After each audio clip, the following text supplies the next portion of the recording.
Sir NEET paper leak हो गया, कभी एग्जाम कैंसिल हो जाता है, बच्चे बहुत मेहनत करते हैं, उनका सारा सपना टूट जाता है। उसके बारे में आप क्या कहना चाहते हैं? ये हर साल जो हो रहा है ना कि कभी सीधे सीधे लीक हो जाता है, कभी हो जाता है कि इस बार तो जी गेस्ट पेपर था। ये सब कोई ऐसी घटना नहीं है जो एक बार घटी और हम कहें कि अरे ये तो अनफॉर्चुनेट इंसिडेंट था। ये जो हमारे देश की जवानी है कि उसकी रीढ़ तोड़ने का काम है। ये हम अपने देश के युवाओं को संदेश दे रहे हैं कि साहब ईमानदारी से कुछ होना हवाना नहीं है।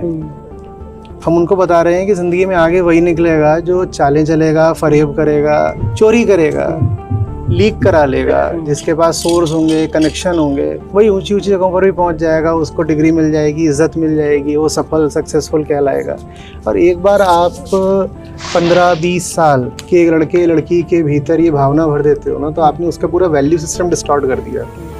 बात ये नहीं है कि एक एग्ज़ाम में कुछ धांधली हो गई, बात यह है कि उसने ज़िंदगी भर के लिए एक बहुत गलत सबक सीख लिया है। उस सबक के साथ वो जिएगा, उसी सबक को वो अपना जीवन बना लेगा।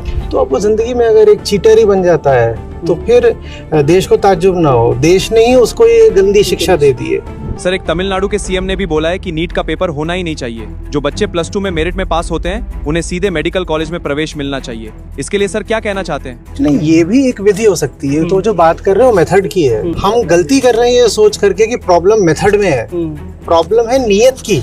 आदमी जब भीतर से ही बेईमान हो तो आप किसी भी मेथड से टेस्टिंग कर लो। आप कह रहे हो बोर्ड के नंबरों से कर लो, वो बोर्ड में फरेब कर लेगा।